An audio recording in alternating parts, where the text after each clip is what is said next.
খালতো ভাই, এই একটু দূরে যা। তুই নরমালি খালতো ভাই বলা যায় না, খালতো ভাই করছ কেন? আমার সামনে এসএসসি পরীক্ষা, আমার না দোয়া লাগবে। তো দোয়া লাগবে, দোয়া মানুষ ফাদারে সুন্দর করে সালাম করে করো, তুই এরকম কি দোয়া লাগবে করতেছ? আরে শুনছি জামাই দোয়া নাকি সবার ফার্স্টে কবুল হয়ে যায়, মানে বুঝেন না? খালতো ভাই, এই নেন আপনার জন্য ফুল। ফুল কেন? আরে আমার সামনে এসএসসি পরীক্ষা তো, তাই আর কি, দোয়া দোয়া চাইছি। পরীক্ষার সাথে ফুলের সাথে দোয়ার সাথে কি সম্পর্ক? আপনি কিচ্ছু বুঝবেন না। রে মেয়ে শিওর ফেল করবে, মেয়ে শিওর ফেল করবে। খালতো ভাই, একটু পানিতে ফু দিয়ে দেন না।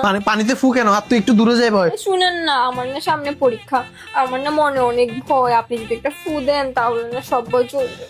আমি কিন্তু খালামনিকে বিচার দিব, তুই দূরে যা। প্লিজ দেন না।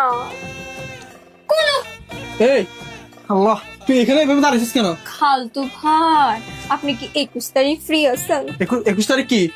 আরে যুদ্ধক্ষেত্রে না জামার সাথে গিয়ে শহীদ হতে হয়, আমার 21 তারিখ পরীক্ষা তো, আপনি আমার উঠবে যাওয়াই। তুই তুই ফেল করবি ফালতু মেয়ে, তুই ফেলই করবি। খালতো ভাই